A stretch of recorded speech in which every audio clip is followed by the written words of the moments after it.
lo ganamos en el verano del 2018. 3 de nosotros trabajamos en el mismo estudio, David trabajaba en otro estudio también en Madrid y nos juntábamos pues los fines de semana a proponer cosas y este fue el primero que hicimos los 4 juntos y por sorpresa, porque fue un concurso además con bastante participación, lo ganamos. Yo creo que ganamos porque fue la propuesta más comedida o más sobria de todas, o si no de las que más. Pero al final yo creo que ha sido el gran éxito de esta intervención, tanto en el momento del concurso como lo que hemos ido pudiendo desarrollar durante el tiempo de la mano un poco de la administración.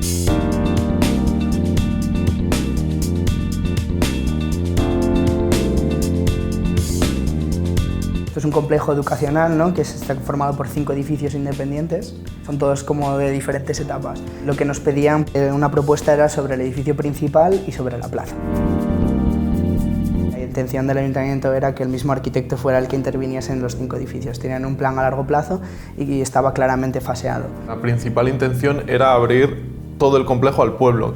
El edificio de la biblioteca, que es verdad que ya estaba en funcionamiento, sobre todo la planta de abajo, casi ni se veía el acceso porque tenías aquí un núcleo de granito, era, ¿no?, así como enorme que no dejaba ver, y eso, trasladar ese núcleo a otro sitio. O sea, nos daban completa libertad, pero a nosotros nos parecía interesante quitarlo del frente y llevárnoslo atrás, que hay como, bueno, pues una especie de patio, y nos parecía como una intervención inteligente, ¿no?, que respetaba mucho la fachada principal, que es lo que el pueblo también reivindica un poco, porque al final es el colegio en el que han estudiado todos.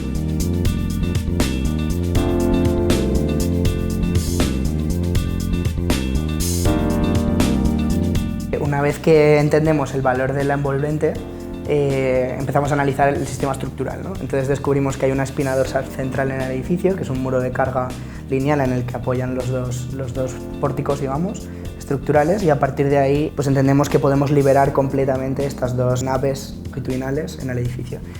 Y en ese punto es cuando ya nos decidimos trasladar el núcleo de comunicación a la parte posterior, ¿no?, limpiando esta fachada, como bien decía Íñigo, e intentando trabajar de una manera muy sutil entre los edificios que hay en ese patio.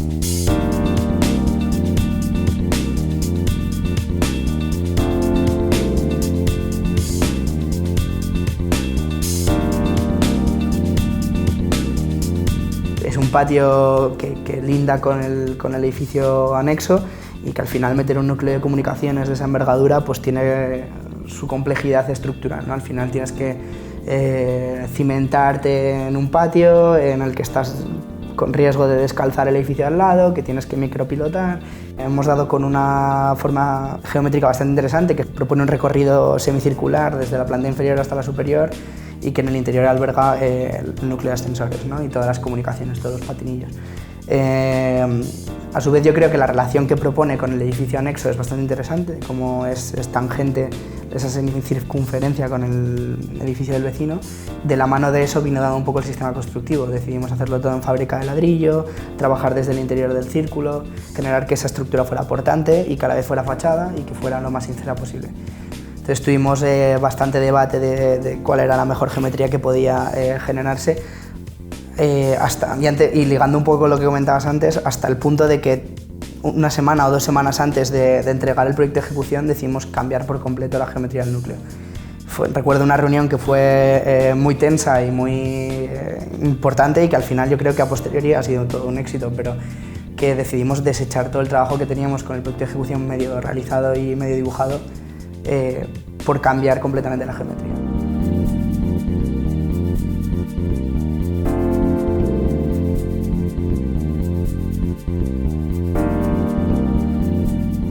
Me acuerdo de esa reunión, no sé quién fue, pero dijo, joder, este proyecto en realidad le encantaría hacerlo a cualquier estudio del mundo porque es un proyecto muy bonito. Vamos a intentar que tenga también algo propositivo, que no sea simplemente hacer una reforma en la que limpias un poco el espacio, sino ya que tenemos el núcleo vamos a innovar un poco. Y era una caja, era tal cual ahora, mismo recorrido, pero cuadrado, entonces no tenía ningún valor. Y cuando empezamos a trabajar ese círculo, lo que estaba explicando David antes, esa tangencia con el vecino, esos 2 espacios que te quedan a los 2 lados del núcleo que pueden tener un uso diferente, el recorrido con ese lucernario cayendo a la luz, o sea, empezamos a ver una serie de cosas que si hubiésemos tirado para adelante nunca los hemos descubierto, pero esas reuniones que hacemos constantemente cada semana sirvió para que ese día pues dijimos entre todos, espera, tenemos mucho trabajo hecho, ¿no? Pero si empezamos a investigar un poco sobre la forma y proponemos ese círculo, yo creo que vamos, el proyecto mejoró, pero muchísimo con ese gesto.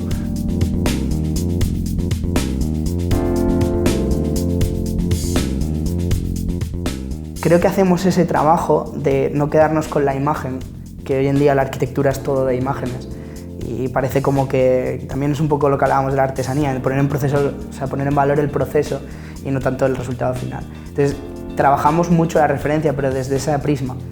Entonces, por ejemplo, te podría decir una fácil para que te diga, pero por ejemplo, para aquí, pues recuerdo que veíamos el núcleo de Office que tiene para un edificio de la Unión Europea, que son dos edificios, y Office tiene un núcleo circular en el centro que es una pasarela elevada.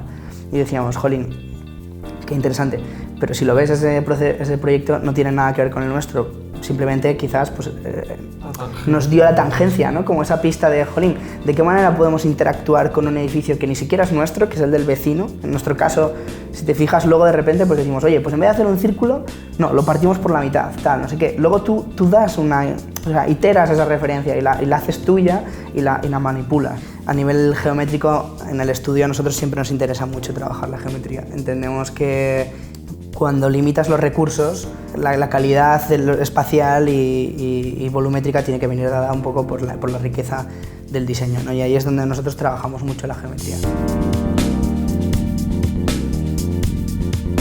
En una tienda en Valencia tiene un gran círculo rojo que es el mostrador, vincula mucho con lo que estaba diciendo, ¿no? Pues con el usuario que llega y se centra como en ese círculo, ¿no? Luego cuando llegas a la parte de arriba es una sucesión de cuadrados como una cosa súper geométrica, ¿no? Que a la gente pues, le interesa, ¿no? Y genera ahí una conexión. Esa pregnancia visual, ¿no? Que generan las geometrías, muchas veces el usuario no es consciente del todo, pero a un grado de subconsciencia le cala, ¿no? Y al final te transmite cuestiones y te hace experimentar el espacio de otra manera.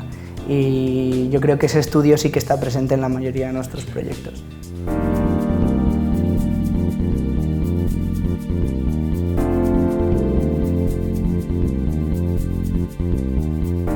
Los revoltones que hemos dejado en el techo no sabíamos que existían. Cuando empezó el proyecto no los contábamos y fue una cuestión que apareció de rehabilitación.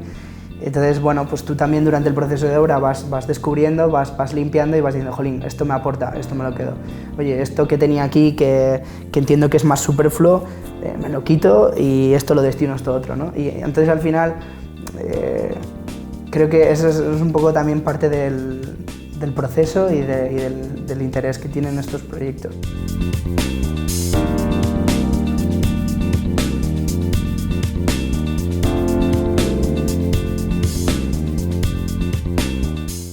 También estos planteamientos de la preexistencia y tal tiene que ver mucho con la economía, pero también con la sostenibilidad, que parece que últimamente lo sostenible que nos enseñan es pues eso, a utilizar materiales súper eficientes con muy poca huella de carbono, como soluciones tecnológicas muy punteras que no están a la altura de todos, pero en cambio si lo pensamos más desde el sentido común, es mucho más sostenible trabajar en un edificio existente que montar de repente aquí enfrente un edificio nuevo, ¿no?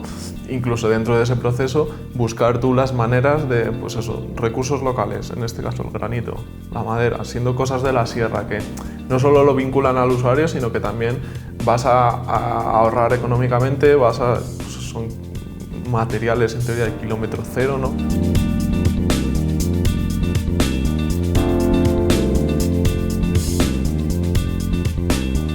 Es un poco tener como esa flexibilidad, ¿no? para ir un poco como aprendiendo del proceso, aprendiendo de procesos anteriores y ir como cada vez mejorando un poco y siendo capaz de aportar valor, que al final no es otra cosa que un poco el pensamiento último, ¿no? De vivir, hacer cosas con cierto interés y aportar valor a la sociedad, que es un poco para lo que estamos aquí.